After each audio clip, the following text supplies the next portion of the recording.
तमसोमा ज्योतिर्गमय, इस सत्संग के अंतर्गत आप और हम सब मिलकर के यहाँ पर इष्टोपदेश ग्रंथ का स्वाध्याय और विचार कर रहे हैं। आत्मा को सच्चा सुख प्राप्त हो, आत्मा परम सुखी बन जाए, हो जाए, इसका मार्ग उपाय इसमें बताया है। आत्मा का ध्यान कैसा करें, या आत्मा का ध्यान करने पर क्या होता है, या जो आत्मा का ध्यान करते हैं उनके लिए क्या और आवश्यकता होती है, इसका बड़ा सुंदर विवेचन कम शब्दों में अधिक बात कही। आज से अपना जो विषय प्रारंभ हो रहा है 21 नंबर के श्लोक से, बस यहाँ से आत्म ध्यान की बात प्रारंभ हो गई है। पहले हमारे को आत्म ध्यान करने के लिए पात्र बना दिया गया, योग्यता प्रकट कर दी गई। यह भी सुनिश्चित है कि आत्मा का ध्यान या आत्मा में ध्यान मुनि जनों को ही परमार्थ से होता है। यथार्थ में, वास्तव में जो सकल संयमी संपूर्ण परिग्रह से रहित होते हैं, उन्हीं को आत्मा का ध्यान होता है। जो देशव्रती है, सम्यक दृष्टि है, वे आत्मा की भावना करते हैं, करना चाहिए। आत्मा का चिंतन करते हैं, करना चाहिए। आत्मा के ध्यान का मतलब होता है कि मन वचन काय से उपरत होकर के, पृथक होकर के मात्र हम अपने में ही स्थिर रहें, वीतराग भाव के साथ, तो वो मुनिराज को होता है।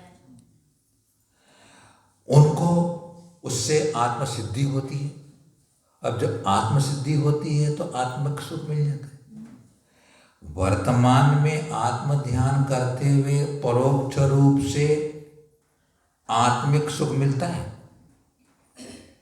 लेकिन जब सिद्ध अवस्था प्राप्त हो जाती है तब परमार्थ प्रत्यक्ष सुख उन्हें प्राप्त होता है। व्यवहार से यहाँ के योगी जनों को सुख को प्रत्यक्ष सुख भी कहते हैं। इसलिए कहते हैं कि यहाँ सुतज्ञान के द्वारा वो उस आत्मा को अनुभव करते हैं, अनुभूति करते हैं, पर द्रव्य, पर भाव, पर परिणति से रहित होकर के,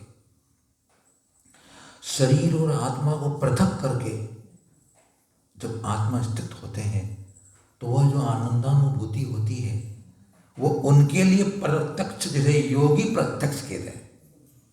क्या कहते हैं उसे?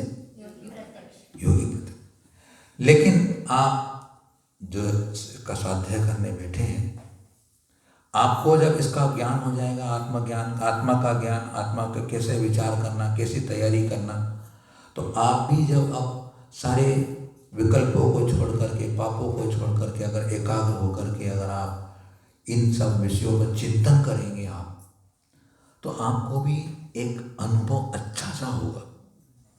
आपको भी लगेगा कि मैं कोई ऐसी शांति को पा रहा हूँ जो मुझे कहीं बाहर नहीं मिली। शांति तो अपने अंदर ही है, हम खोजते बाहर आ रहे हैं इसलिए नहीं मिल रही है। और जब इसके माध्यम से, स्वरूप इसके इष्टोपदेश के माध्यम से जब हम अंदर में, भीतर में हम जब शांति खोजेंगे तो मिल जाएगी। तो कल उन्होंने कहा था कि ध्यान के लिए या ध्यान करना, क्योंकि आत्मा का उपकार तो जहाँ होता है वहाँ देह का उपकार हो जाता है, और जहाँ देह का उपकार होता है वहाँ आत्मा का उपकार हो जाता है। इसलिए ध्यान के द्वारा तुम काय का उपकार मत चिंतन करो, क्योंकि इतस चिंतामणि दिव इत पिंड्या खंडगम। ध्यान के द्वारा खली का टुकड़ा भी प्राप्त किया जा सकता है और चिंतामणि रत्न। तो कहना चाहते हैं कि तुम उस काय का उपकार मत सोचो, काय का चिंतन करो। काय का उपकार मत सोचो, ध्यान के द्वारा काय का चिंतन करो। तो फिर कह रहे हैं कि यहाँ आज प्रश्न कर रहा है वो शिष्य कि जब उन्हें सब सारी बात समझा दी, मोह की, राग की, द्वेष की, भोगों की, विषयों की, शरीर की सारी बात समझा दी, बार बार प्रश्न कर करके उसका सारा मन खुलासा हो गया, सारा संशय दूर हो गया। अब उसको श्रद्धा उत्पन्न हो गई कि सब जो राग द्वेष मोह है वो तो छोड़ने योग्य ही है और मैं छोड़ता हूं। अब पूछता है कि जिसे आपने ध्यान करने योग्य बतलाया है वह कैसा है, उसका स्वरूप क्या है। तो अब आत्मा का ही ध्यान करना है और आत्मा में ध्यान होता है। बात को थोड़ा समझना, आत्मा में ध्यान होता है आत्मा का। आत्मा अमूर्तिक है, उसका ध्यान कैसे करेंगे। आत्मा में जो हम स्थित हो जाएंगे तो आत्मा का ध्यान होगा। तो कहते हैं आत्मा का स्वरूप। आज का जो विषय महत्वपूर्ण विषय है, इसको समझना पहले जरूरी है कि हम सभी साधु संतों से, विद्वानों से किताबों में आत्मा आत्मा आत्मा आत्मा पढ़ते हैं। आत्मा क्या चीज है मालूम तो होना चाहिए ना। तो आत्मा का स्वरूप बता रहे हैं। इस आत्मा की मुझे श्रद्धा होनी चाहिए, ऐसी आत्मा मेरी है, मेरी आत्मा भी ऐसी ही है। स्व संवेदन सुव्यक्तस्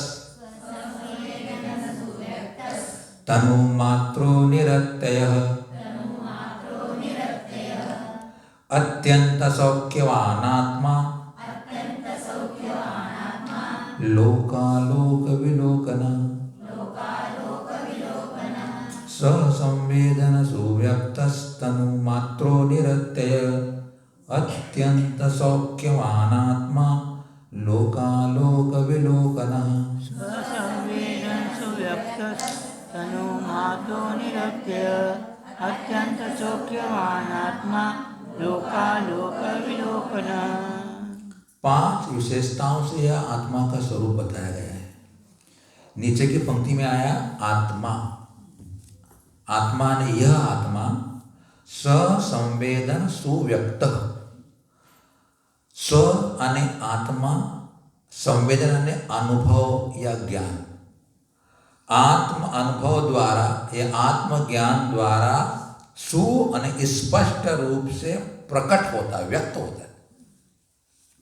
अने हम आत्मा को स्वयं जान सकते हैं, जानते हैं। सुव्यक्त, स्व अनुभव, स्व अनुभव स्व ज्ञान से, जिसे स्व संवेदन कहते हैं। अभी इसमें चर्चा करेंगे अपन। फिर दूसरे को बताइए तनु मात्र, वह शरीर प्रमाण है। आत्मा कितना बड़ा है? शरीर प्रमाण। जितना अपना बड़ा शरीर उतना हमारी आत्मा। एक भी हिस्सा खाली नहीं है आत्मा से, शरीर के। फिर कैसा है? निरत्यय, निअत्यय अर्थात जिसका अंत नहीं होता, अर्थात अविनाशी है। कैसा है? आत्मा अविनाशी है। फिर कैसा है? अनंत सौख्यवान, अनंत सुख वाला है। अनंत सुख वाला हमारा आत्मा है। और अंतिम है लोकालोक विलोकन, लोक और विलोक को जानने देखने वाला आत्मा है। ये 5 विशेषण के द्वारा आत्मा का स्वरूप बताया। ऐसी आत्मा का ध्यान करना है। यह जो 5 विशेषण इसलिए बताए हैं कि इस आत्मा के संबंध में अलग अलग दार्शनिक, अलग अलग दर्शन वाले, अलग अलग मत वाले आत्मा के संबंध में अपनी अपनी मान्यता रखते हैं। तो जो पहला विशेषण बताया है कि स्वसंवेदन सुव्यक्त, तो कुछ लोग ऐसा कहते हैं कि आत्मा स्वयं को नहीं जानती। क्या कहते हैं वो लोग? आत्मा पर को जानती है, सब दुनिया को जानती है, लेकिन अपने को नहीं जानती है। तो उनके लिए कहा गया कि स्वसंवेदन सुव्यक्त, वह आत्मा स्वयं के द्वारा जानी जाती है, अनुभव की जाती है या ज्ञान किया जाता है। छोटे से विचार करें अपन कि जो सारे जगत को जाने और अपने को नहीं जाने तो दूसरों को जानने का क्या मतलब? एक सामान्य बात है ना। लेकिन क्या करें, उनकी अपनी अपनी एकांतिक मान्यताएं हैं। इसलिए हमारे यहाँ हमारी आत्मा को स्वपर प्रकाशी कहा गया। कैसा कहा गया? स्वपर प्रकाशी। स्व को भी जानता है और पर को भी जानता है। पर को जानता है तब भी अपने को भी जानता है, क्योंकि अपने में ही जान रहा है उस चीज को, तो स्वपर का जानने वाला है। इसलिए हमारी आत्मा कैसी हुई? नंबर 1 स्वपर प्रकाशी है, स्व अपने को भी जानती है और अपने से पर को भी जानती है। सबसे पहले निर्णय होना चाहिए। अब देखिए, अपन थोड़ी सी बात करें कि जगत के एक इंद्रिय से लेकर पंचेंद्रिय तक के जीवों को, सभी को अपना ज्ञान हो रहा है। बात समझना, कैसा हो रहा है? मैं दुखी हूं, मेरा पेट दुख रहा है, ये मेरा है, ये मेरा नहीं है। ये जो अहम प्रत्यय है, मैं, वो अहम प्रत्यय हर कोई कह रहा है कि मैं, लेकिन संसार का प्राणी मोह और अज्ञान और मिथ्यात्व के कारण उस मैं को मैं आत्मा हूं ऐसा नहीं जान पाता है। मूल बात ये है। क्यों नहीं जान पाता है? क्योंकि वो इस शरीर सहित को ही आत्मा मानता है। क्या करता है वो? जबकि शरीर सहित आत्मा होकर के भी आत्मा नहीं है। व्यवहार से शरीर सहित को आत्मा बोलते हैं हम, नहीं बोले तो फिर बात कैसे चलेगी? ये जीव है कैसे बोलेंगे? लेकिन वह यथार्थ रूप से आत्मा इस शरीर से भिन्न स्वपर प्रकाशी है, इसको नहीं जानता।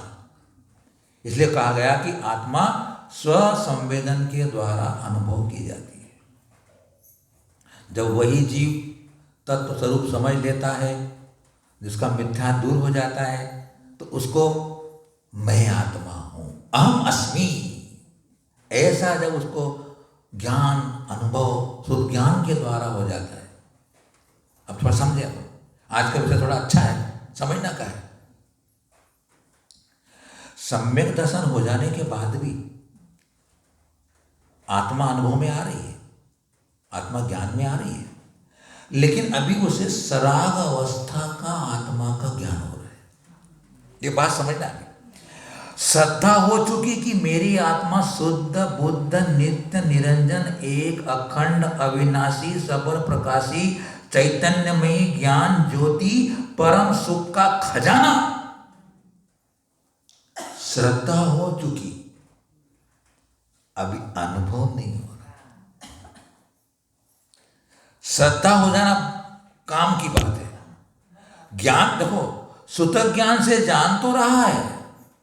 जब वही वृत्ति सम्यक दृष्टि ध्यान में बैठता है, तो इन शास्त्रों का अवलंबन लेके शास्त्रों में जैसी आत्मा का स्वरूप बताया है, शुद्ध आत्मा का, मैं शुद्ध आत्मा हूं, जब उसने श्रद्धान किया तो उस शुद्ध स्वरूप का श्रद्धा पठन पाठन करने के बाद जब वह स्वयं चिंतन करता है तो उसे उसका ज्ञान होता है, ज्ञान होता है। तो शुद्ध ज्ञान के द्वारा उसे ज्ञान हो रहा है शुद्ध आत्मा। लेकिन वही जब आत्मा को योगी जन ध्याते हैं तो उसको फिर शुद्ध आत्मा का पर द्रव्य से भिन्न का वह अनुभूति होती। वह अनुभूति चारित्र गुण की परिणति है। और जो अपन का सम्यक दृष्टि, अविरत सम्यक दृष्टि आदि को जो होगी, वो ज्ञान गुण की परिणति से अनुभव कर रहा। अनुभव उसको बोलेंगे, लेकिन वह अनुभव अभी पर सापेक्ष है। इसलिए संवेदन दो प्रकार के कहे, सराग स्वसंवेदन और वीतराग स्वसंवेदन। वीतराग स्वसंवेदन ही आत्मानुभूति है। वीत वीतराग संवेदन ही शुद्धोपयोग है। वीतराग संवेदन ही वीतराग चारित्र है। क्या हुआ? वीतराग स्वसंवेदन। संवेदन शब्द का अर्थ है ज्ञान। वीतराग रूप अपना ज्ञान होना। यह बात समझ लो। स्वसंवेदन किए बिना आज तक किसी का कल्याण नहीं हुआ। स्वसंवेदन किए बिना किसी का कल्याण नहीं। इसलिए स्वसंवेदन करने के लिए ये सारी प्रक्रिया बता रहे। तो आप लोग करें तो आपको संवेदन तो हो रहा है, लेकिन सराग संवेदन हो रहा है।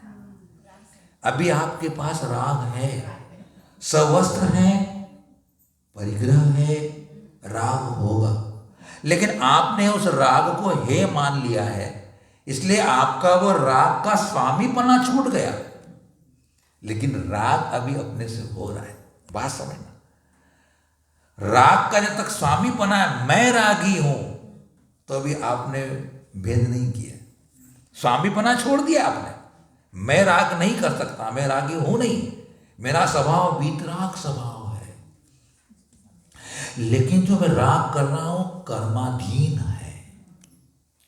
जब तक हम ऐसी सूक्ष्मता में नहीं जाएंगे आत्मा के संबंध में, तब तक रस नहीं आता है, तब तक लगाव नहीं होता आत्मा से, आत्मा से प्रीति नहीं होती है, आत्मा को सुनने की रुचि नहीं होती है, आत्मा की महिमा नहीं जगती है। और जब आत्मा की महिमा आ जाती है तो फिर वो आत्मा की बात सुनने के लिए तो आतुर होता है कि आत्मा की बात सुनूं, आत्मा के चिंतन करूं, आत्मा का अनुभव करूं। ये जो मेरे आत्मा के अनुभव में दखलंदाजी करते हैं, बाधाएं डालते हैं, परेशान करते हैं, मैं इनको छोड़ूं, इनसे विरक्त हो जाऊं, उसके अंदर ही अंदर ऐसी भावनाएं चलती। क्यों? क्योंकि उसने अपने आप की पहचान कर ली, अपने घर को देख लिया। इसलिए आत्मा के बारे में स्वसंवेदन सुव्यक्त। दूसरी बात थी तनुमात्र, शरीर प्रमाण है। कुछ लोग कहते हैं कि आत्मा वट बीज के समान लघु है, सूक्ष्म है। कुछ लोग ऐसे दार्शनिक लोग कहते हैं, अन्य मत वाले। कोई कहते हैं कि आकाश के समान व्यापक है, कोई कहते हैं एक आत्मा ही सारा संचालन कर रही है। तो इन सब मतों का खंडन करने के लिए कहा है आत्मा शरीर प्रमाण है। हाथी के शरीर में तो भी आत्मा वही है, चींटी के शरीर में भी आत्मा वही है। आत्मा जिस पर्याय में जाएगी शरीर प्रमाण ही रहेगी।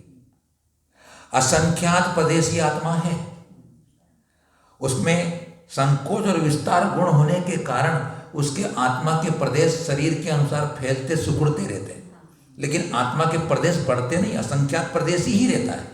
लेकिन जिस किसी भी प्रदेश में रहेगा वह शरीर प्रमाण रहेगा। दो बिंदु हो गए अपने। मतलब क्या हुआ? आत्मा शरीर से बड़ा भी नहीं है और शरीर से छोटा भी नहीं है। अगर आत्मा शरीर से बड़ा हो जाए तो जानेगा कैसे? क्योंकि जानने के लिए शरीर इंद्रिय चाहिए ना उसको। और आत्मा शरीर से छोटा हो जाए तो जितना शरीर से छोटा हो गया वो का ज्ञान नहीं होगा, कि जानने का तो आत्मा करता है। इसलिए आत्मा शरीर प्रमाण है। कहीं भी एक छोटा सा बाल भी खींच लो तो आपको पीड़ा हो जाती। कोई ऐसा नहीं है जहां आत्मा नहीं है। तीसरा बिंदु निरत्यय, अविनाशी आत्मा है। कैसी आत्मा है? इसका कभी भी नाश, निर्णय नाश नहीं होता है। पर्याय की अपेक्षा इसका नाश मानते अपन। पर्याय की अपेक्षा से मरण होता है हमारा। पर्याय की अपेक्षा से हम जब बच्चे से बड़े, जवान, बूढ़े आदि होते हैं, लेकिन आत्मा ऐसा नहीं होता है, क्योंकि आत्मा अविनाशी है। एक इति एको हम, मैं एक हूं, अखंड हूं। एको हम का मतलब ही है कि मैं एक किसी पर्याय में चला जाऊं, किसी अवस्था में चला जाऊं, मैं वही रहता हूं, बदलता नहीं हूं। तो क्या होता है, कुछ लोग कहते हैं, चार्वाक मत कहता है कि जो आत्मा है वो गर्भ से लेकर मरण तक रहती है, बाद में उसका नाश हो जाता है। क्या कहते हैं, उनका कहना है कि जो पंच चार भूत होते हैं, जो चार भूत कहे गए हैं, चतुष्टय भूत चतुष्टय होते हैं, पृथ्वी, जल, अग्नि और वायु। इन भूत चतुष्टय से संपर्क समागम होने पर उसमें चैतन्य आ जाता है, बोले, ऐसी उनकी मान्यता है। इसलिए वो कहते हैं खाओ पियो मौज करो, उधार लेकर घी पियो। हाँ, ऐसे ही कहते हो। वो शायद मेरे अंदाज से महाराष्ट्र का रहने वाला होगा, लिखने वाला मेरे अंदाज से, यहाँ इधर का सांगली और कोल्हापुर जिले का नांदेड़ी का रहने वाला होगा, इसलिए कहा उधार लेके घी पियो, बोले यहाँ घी पीने को मिलता है इसलिए घी पियो।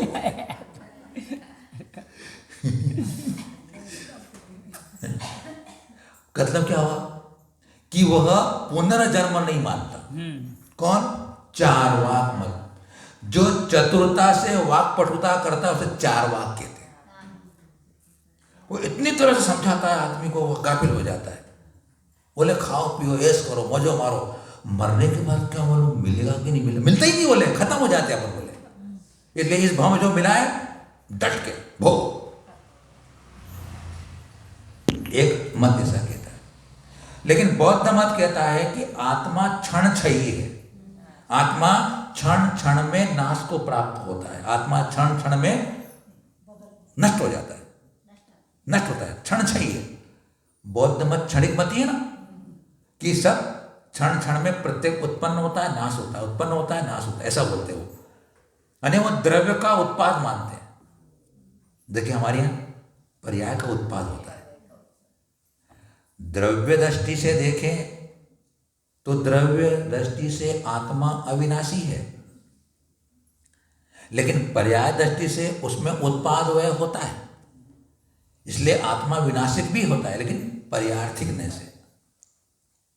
हमारा सिद्धांत क्या है कि हमारे यहाँ जो भी वस्तु है या द्रव्य है या आत्मा है, वह अपने स्वभाव को छोड़े बिना परिवर्तन करती है।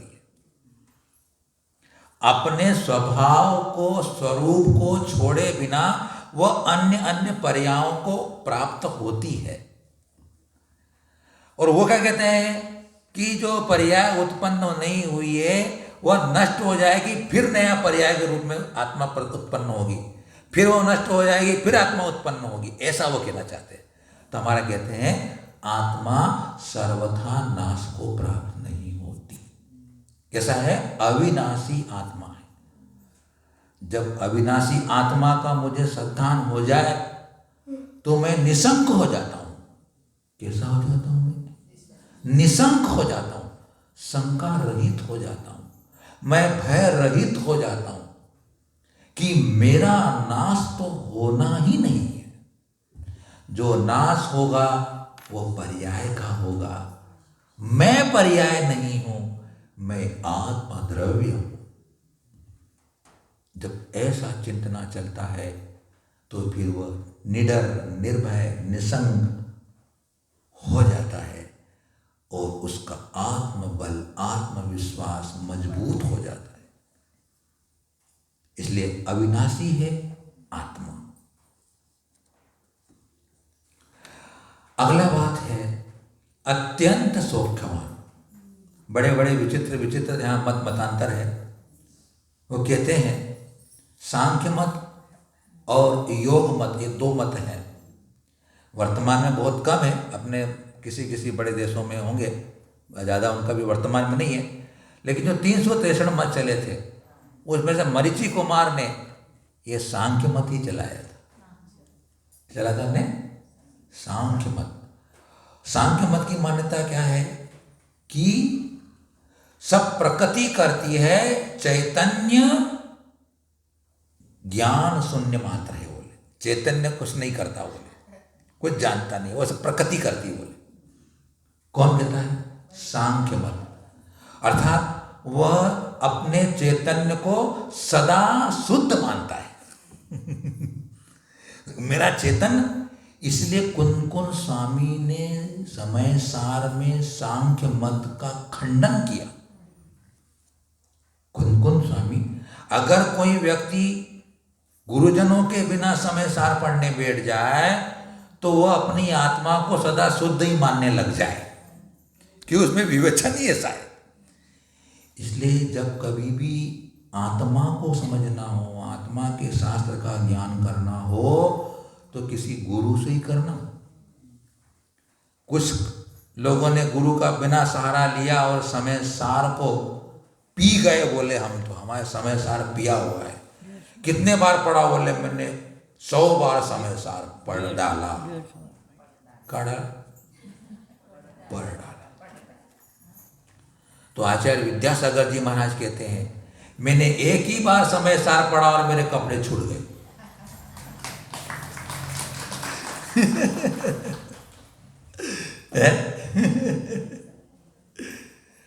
तो समय सार ऐसा पढ़ो तो कोई काम की बात है कि समय सार पढ़ना चाहिए, क्योंकि उसमें अपनी आत्मा का शुद्ध स्वरूप का विवेचन है, जिससे हमारी जो भ्रांति बनी हुई, हम सहयोगी दशा को जो आत्मा आयु है वैसे चलेगा, कोई तकलीफ तो नहीं है ना, चलने दो, आत्मा की बात है, आनंद आ रहा है।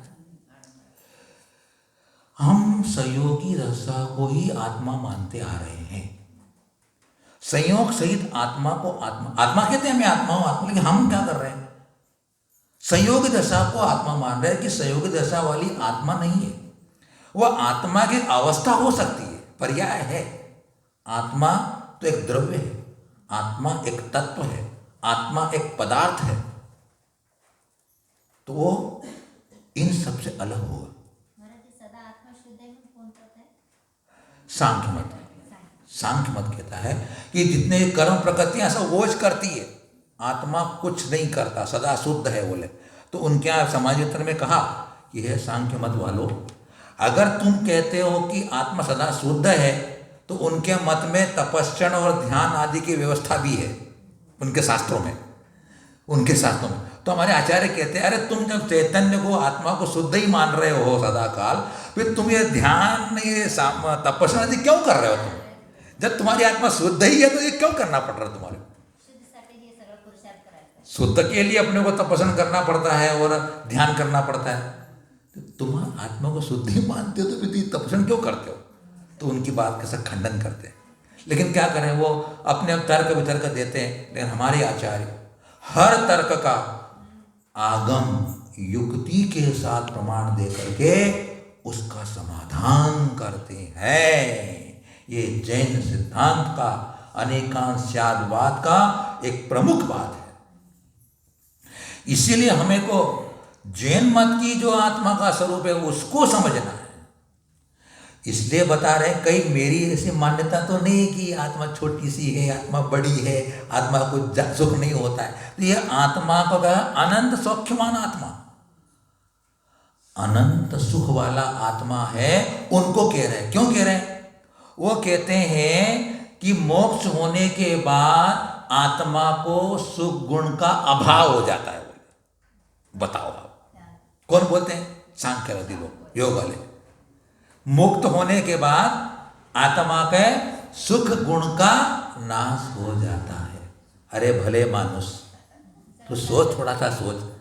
तूने जिंदगी भर सारा तूने कष्ट उठाया, संबंध सारे परिश्रम किए, तो उपवास किया, तपस्या की, ध्यान किया, और जब तुझे मुक्ति मिली, सुख ही नहीं मिला, तो क्या करने से फायदा हुआ तेरे को? तुझे उनकी ऐसी अपनी अपनी मान्यता है। इसलिए कहा आत्मा कैसा है? अनंत सुख वाला। अभी अपनी इस देह में बैठी हुई आत्मा भी सुखवान है, ये बात समझना। क्योंकि उन पढ़ के है ना, यस्य स्वयं स्वभाव आपती रभावे कृष्ण कर्मण, स्वयं स्वभाव की प्राप्ति होती। मेरा स्वभाव है अनंत ज्ञान और अनंत सुख, ये दो मुख्य दो मेरे स्वभाव है, और वो स्वभाव से मेरी आत्मा लबालब भरी हुई है। आत्मा का एक भी प्रदेश ऐसा नहीं है जहाँ सुख और ज्ञान नहीं है। सारा मैं है, ऐसा आत्मा है। लेकिन हम उस सुख को नहीं खोज पा रहे, नहीं खोज पा रहे। क्यों नहीं पा रहे? प्रीति नहीं है, रुचि नहीं है। क्यों? आत्मा को खोजने में कष्ट उठाने पड़ते हैं। आत्मा को खोजने में कष्ट उठाने पड़ते हैं और हम कष्ट उठाना नहीं चाहते। गुलाब जामुन बनाओ, मुंह में डालो, थोड़ा चबा लो, मजा आ गया, अच्छा सुख हो गया। उसमें क्या करना पड़ा? बिना दांत वाला भी खा लेता है।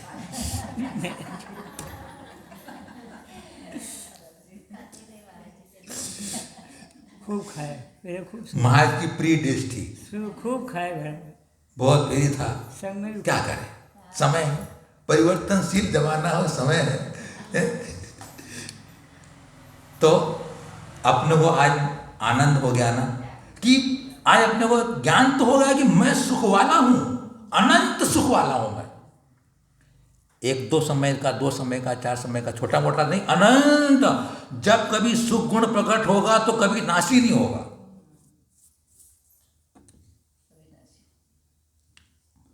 फिर वक्त आया, आत्मा शब्द का प्रयोग क्यों किया हमारे आचार्य ने?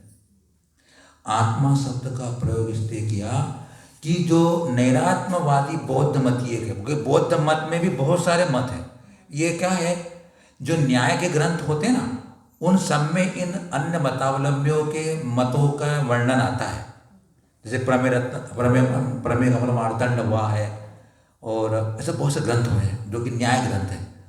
तो वो आत्मा के संबंध में उनकी क्या मान्यताएं उनकी है, उनका पहले मत रखते हैं हमारे आचार्य। उनका मत रख करके उनका क्रम से खंडन करते हैं। तो उन ग्रंथों में अपने को पढ़ने को मिलता है कि लोगों की आत्मा के संबंध में कैसी कैसी मान्यताएं हैं, किसी काल्पनिक मान्यताएं, इसलिए उनका उद्धार नहीं होता है। हमें आत्मा का यथार्थ जैसा स्वरूप है वैसे स्वरूप का ज्ञान और श्रद्धान करना है, तभी हम आगे बढ़ पाते हैं। अगर थोड़ा सा भी संशय हो जाता है आत्मा के संबंध में, तो फिर वह उपसर्ग परिसर आदि आ जाने पर डगमगा जाता है। डगमगा जाता क्यों? आत्मा का दृढ़ और सही श्रद्धान और ज्ञान और अनुभव नहीं हो पाए। इसलिए हमारा मूल तत्व कौन सा है? आत्म तत्व। अलग अलग ग्रंथों में अलग अलग अनुयोगों में बात है, लेकिन सबका केंद्र कौन सा है? आत्मा केंद्र है, बाकी सब परिधि है। परिधि में हम घूमते हैं लेकिन केंद्र की ओर ध्यान नहीं देते। परिधि तो गोल है, ये घूमती रहेगी घूमती रहेगी, लेकिन परिधि किससे बन रही है वो पकड़ में नहीं आ रहा है अपने। परिधि पकड़ में आ जाएगी और केंद्र पकड़ में आ जाएगा तो परिधि तो बंद ही हो जाएगी। केंद्र से तो परिधि बनी। डेटा होती ना ज्योमेट्री की, तो पहले न्यूक्लियर डंडे को यहाँ लगाते थे, फिर पेंसिल घुमाते ही हूँ है। तो आत्मा जो नैऋत्यवादी जो बौद्धमती लोग हैं वो कहते हैं कि आत्मा है ही नहीं, आत्मा का सत ही नहीं है। तो उनको कहते हैं नहीं, अस्ति आत्मा, आत्मा है, इसलिए आत्मा शब्द का प्रयोग किया। अंतिम है लोकालोक विलोकन। वही सांख्य मत जो होता है और जो योगिक धर्म वाले, योग मत वाले हैं, वो कहते हैं बुद्धि आदि गुणोचितम पुमान। मोक्ष जब होता है तो बुद्धि का नाश हो जाता है, बोले सुख का, बुद्धि का नाश, ये सब मानते हैं ऐसे लोग। अने वो गुणों का नाश ही मानते हैं। सीधी बात कह दूं मैं आपको, मोक्ष हो गया। बौद्ध मत की तो ऐसी मान्यता है कि दीपक जल रहा है, दीपक जला और बुझ जाता है, बस ऐसे ही आत्मा जन्म लेती है। और जैसे दीपक जो मन नष्ट हो गया दीपक बुझने के बाद, वैसे आत्मा नष्ट हो जाती है। कोई आती जाती नहीं, बोले ऐसा बोलता है वो बौद्ध मत। तो लोक अलोक को जानने वाली आत्मा मेरी है। आ गया ज्ञान, आ गया ना, सुख तो हो गया, तब ज्ञान आ गया। बताइए आप, सर्वज्ञ स्वभावी मेरी आत्मा, मेरी आत्मा का स्वभाव कैसा है? सर्वज्ञ स्वभाव, सर्वम जानाति थी सर्वज्ञ, सभी को जानने के स्वभाव वाली मेरी आत्मा है। लोक अलोक यानी अमूर्तिक और मूर्तिक सबको जानने वाली मेरी आत्मा है। ऐसा मेरी आत्मा का मुझे ध्यान करना है। ज्ञान मेरा, अनंत ज्ञान मेरा स्वभाव है। ज्ञान के कारण ही तो मेरी इस जीव तत्व की अलग पहचान है।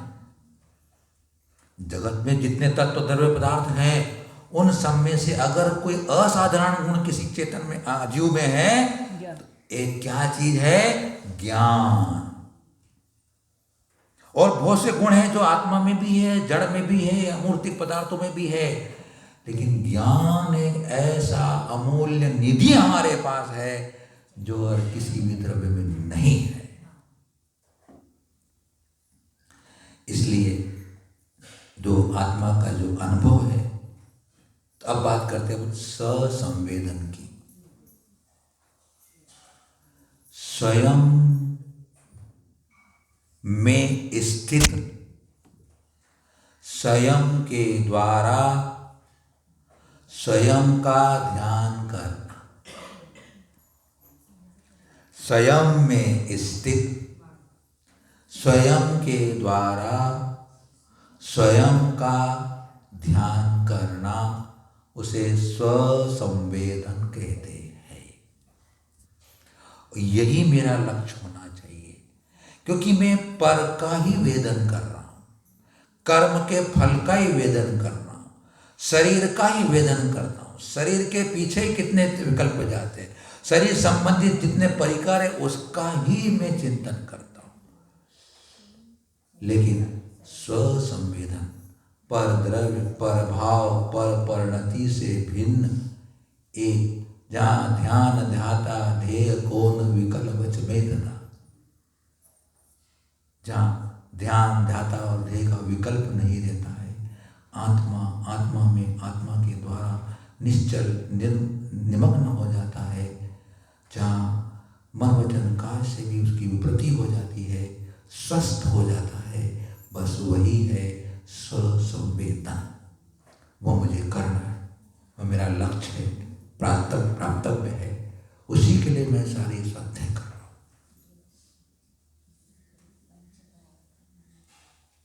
अब प्रश्न उठा कि यदि इस तरह की आत्मा है तो याद रहेगा ना 5 बिंदु। स्वसंवेदन के द्वारा मैं जाना जाता हूँ। नंबर 1, शरीर प्रमाण हूँ मैं। नंबर 2, अविनाशी हूँ मैं। नंबर 3, अनंत सुख वाला हूँ मैं। नंबर 4, और मैं लोकालोक को जानने वाला हूँ। 5।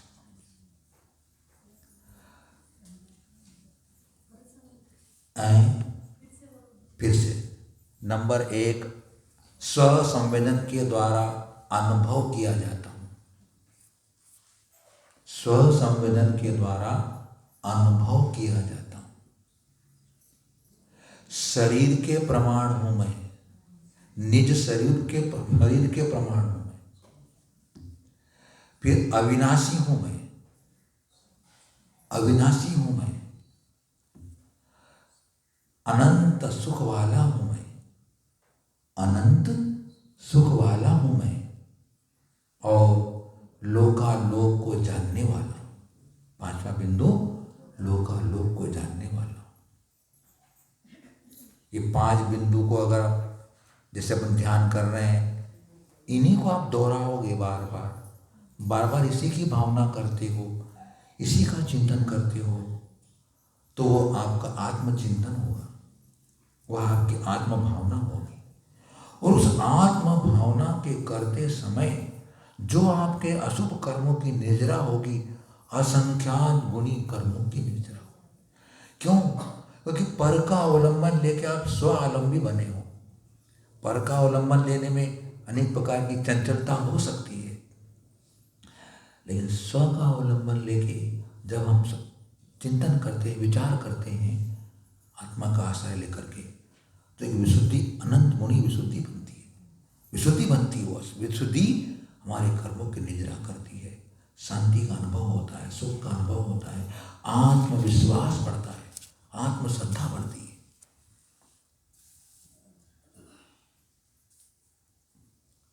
चलिए, आत्मा को स्वरूप समझ लिया हमने।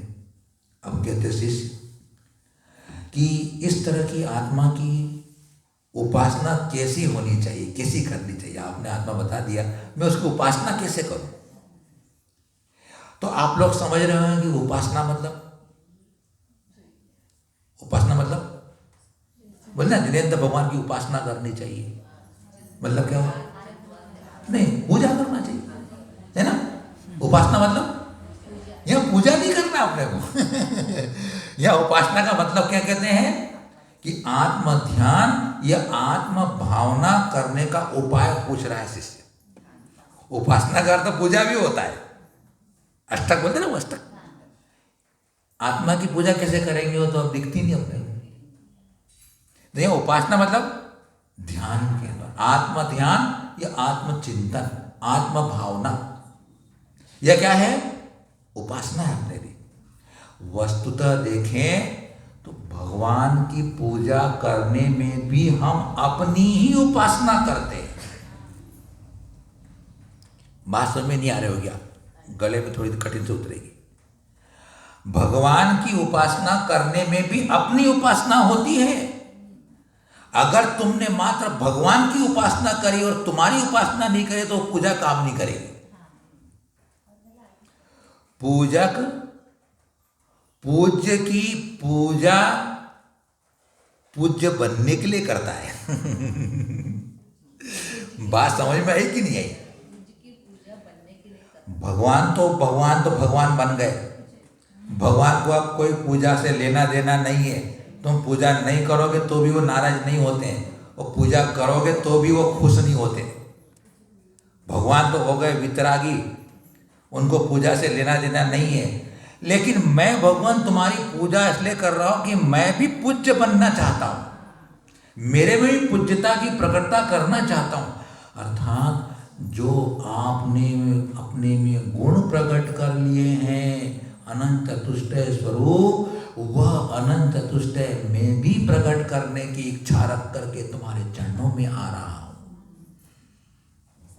ये भाव होना चाहिए। चलो दूसरी बात बताते हैं। आप भगवान को नमस्तु करते हैं, नमस्तु करते हो तो अभी माथा टेकते हो आप लोग, है ना। हाथ बड़े आगे करते हो ऐसे, और यूँ माथा को झुकाते हो जमीन पे, तो माथा किधर झुकता है? जमीन में नहीं, किधर झुकता है? फिर आप बताओ, आप तुम भगवान को नमस्तु करते हो कि आप लोग नमस्तु करते हो? तो अपने को नमस्तु हो रहा है कि नहीं हो रहा है? मैं भी कहना चाहता हूं, भगवान को नमस्तु करने में अपने को नमस्तु हो रहा है, माथा टिक रहा, अपने तरफ झुक रहा है। कितना बढ़िया बात है। इसलिए हम जो भी कर रहे हैं अपने लिए कर रहे हैं, पर के लिए नहीं कर रहे हैं। और पर के लिए कर रहे हैं तो अपना भला ही नहीं होने वाला है, नहीं। तो वो बताते हैं, मार्ग बता रहे हैं, संयम कर्ण ग्राम मेकाग्रत्वेन चेतसः आत्मान मात्मवान ध्याये दात्मनैवात्मनि स्थितम्। आ गया ना, पढ़ना आ गया ना, दोबारा रिपीट करूं? आ गया, हाँ। संयम कर्ण ग्राम मेकाग्रत्वेन चेतसः आत्मान मात्मवान ध्याये दात्मनैवात्मनि स्थितम्। संयमकरणग्राम मेकाग्रत्वेन चेतसः आत्मानमात्मवान् ध्यायेत् आत्मनैवात्मनि स्थितम्।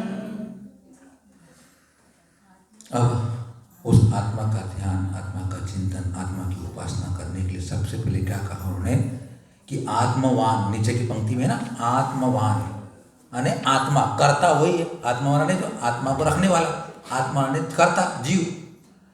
आत्मा कर्णग्राम, कर्ण कहते हैं इंद्रियों को और ग्राम कहते हैं समूह को। इंद्रियों के समूह को संयम, संयम्य अर्थात संयमित कर। आ गई बात, काय की बात आ गई? संयम की बात आ गई। बिना संयम के नहीं होने वाला है। तो इंद्रिय समूह को आप संयमित कर, मतलब विषयों से रोक कर। मतलब क्या हो रहा है? ये जो 5 इंद्रियां हैं जो विषयों में बाहर जाती है, उनको बाहर जाने से रोक। रोक मतलब क्या हो? आंख बंद कर लो तो रुक जाएगी। तेरे को जो बाहर के अंदर देखने की, जो अंदर में जो आपको जो अंदर जो मन कह रहा है, तुम्हारे अंदर हो रहा है, उसको देखूं, उसको देखूं, उसको देखूं, वो रोक। इसलिए शास्त्रों में लिखा है कि द्रव्येंद्रिय को नहीं रोकना है, भावेंद्रिय को रोकना है। भावेंद्रिय अपने आत्मा की परिणति है ना।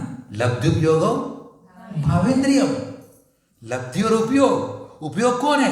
उपयोग वाला तो मैं आत्मा ही तो हूं। मेरा उपयोग बाहर न जाए, और हम इंद्रियों के माध्यम से बाहर जाते हैं। इंद्रियों के माध्यम, इसलिए आपको कहते हैं आंख बंद कर लो, शरीर को स्थिर कर लो। क्यों बोलते? कोई भी देखते हैं तो कहेंगे विकल्प उड़ ही जाता है, ये कौन आ गया, ये कौन आ गया, इन्हें क्या पहन रखा है, क्या पहन रखा है इन्हें।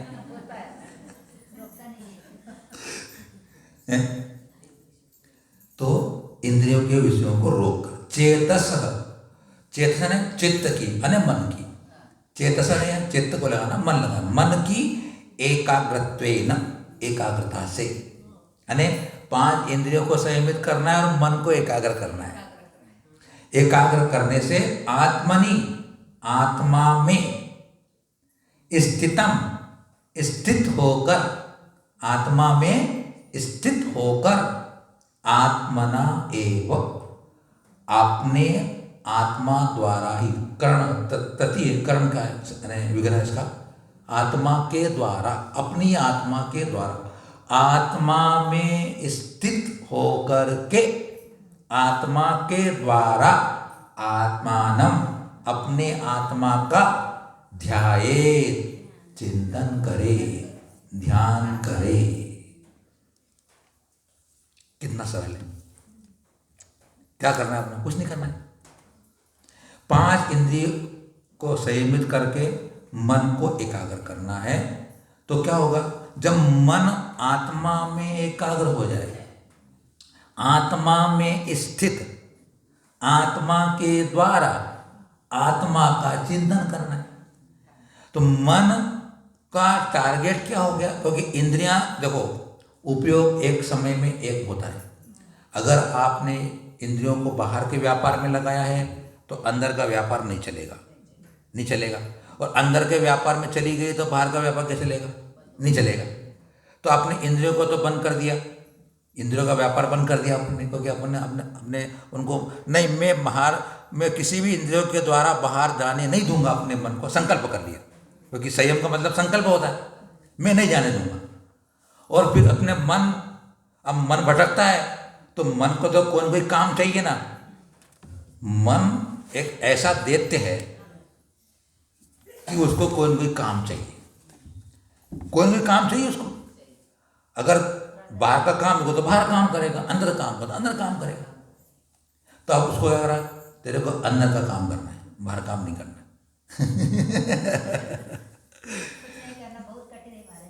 नहीं बता रहा हूँ। तो मन को कह दिया कि जो आत्मा का स्वरूप तूने पढ़ा है, सुना है, चिंतन किया है, स्मरण किया है, याद किया है, श्रद्धान किया है, जाना है, अब तू उसको उस रूप से अपने अंदर जान।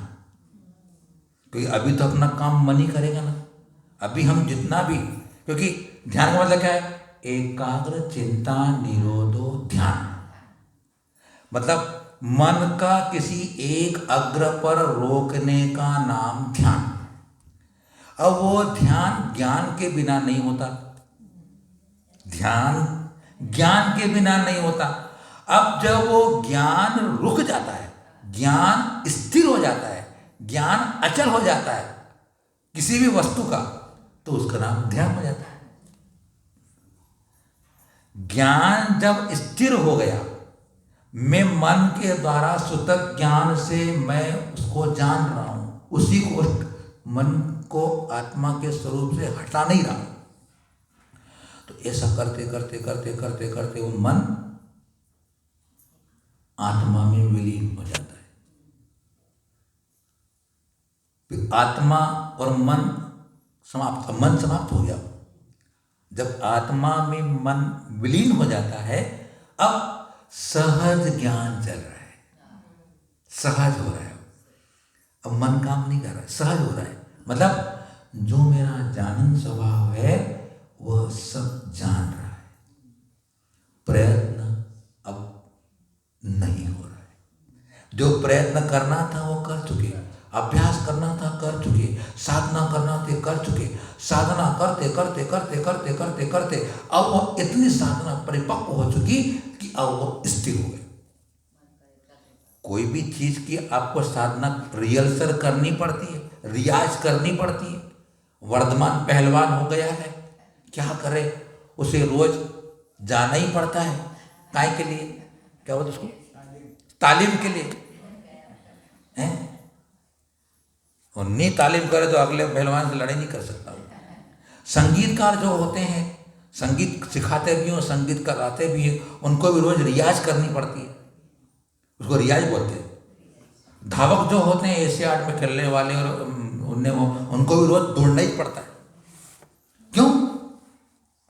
सैनिक भले युद्ध नहीं हो रहा है तो भी उनको तो प्रैक्टिस करनी पड़ती है। तो ऐसी प्रैक्टिस कर कोई भी धनुर्धारी सीखेगा तो पहले एकदम थोड़ी निशाना सीख जाता है, बार बार प्रयत्न करता है तो फिर निशाना चलाना सीख जाता है। तो वह आत्मा में मन विलीन हो गया। अब आत्मा सहज जान रही है, वो सहज जानना ही ध्यान हो जाता है। अब वहां पुरुषार्थ नहीं, सहज मतलब जो हो रहा है होने दो, मुझे कोई लेना देना नहीं, मैं अपने में हूं। उपसर्ग आ जाए, परिसर आ जाए, दुख आ जाए, व्यंतर आ जाए, सीख आ जाए, अजगर निकल जाए, कोई लेना देना नहीं, उसके ऊपर ध्यान ही नहीं है, उधर बाहर जाता नहीं, इतना स्थिर हो जाता है। बताइए आप, श्यालनी खा रही है, 3 दिन तक खा रही है, लेकिन सुकुमार मुनि को मालूम ही नहीं कि श्यालनी मुझे खा रही, क्या खा रही, क्या बात है। वो मन अब उनका भटक नहीं रहा है, शरीर से ममत्व छूट गया, इंद्रियां संयमित हो गई, मन में पूरा ज्ञान था, उत्कृष्ट ज्ञान, उस ज्ञान की चिंतना में चल रहे। अरे आप लोग भी जब किसी काम में बड़े व्यस्त होते हो तो तुम्हारे सामने से कोई व्यक्ति निकल जाए तो मालूम नहीं पड़ता है। एक बार ऐसे ही व्यक्ति पेपर पढ़ रहा था, सुबह सुबह पेपर पढ़ रहा है, पेपर पढ़ने में आदमी कितने मशगूल हो जाते हैं आपको मालूम होगा। अरे पेपर की बात छोड़ो, आजकल तो आपके पास खिलौना आ गया, मोबाइल वाला खिलौना, बड़े बड़े बच्चे भी खेलते हैं उससे, बड़े बच्चे भी खेलते हैं मोबाइल से। बच्चे तो खेलते ही हैं, बड़े बच्चे भी खेलते हैं। और जब कोई किसी का फोन आ गया और बात कर रहा है तो इधर उधर चलता है, लेकिन कोई आवाज इधर सुनता नहीं है, बिल्कुल वो ऐसा हो जाता कि पद वो माउस के 5 पहुंच गया, बोले नहीं होता ना, ऐसा होता है ना। अरे जब तुम फोन में जब बात करते हो तब तुमको बाहर क्या हो रहा है कोई खबर नहीं पड़ती। क्यों? इसमें कितनी तल्लीनता है, कितनी रुचि है, कितने एकाग्र हो रहे हो आप।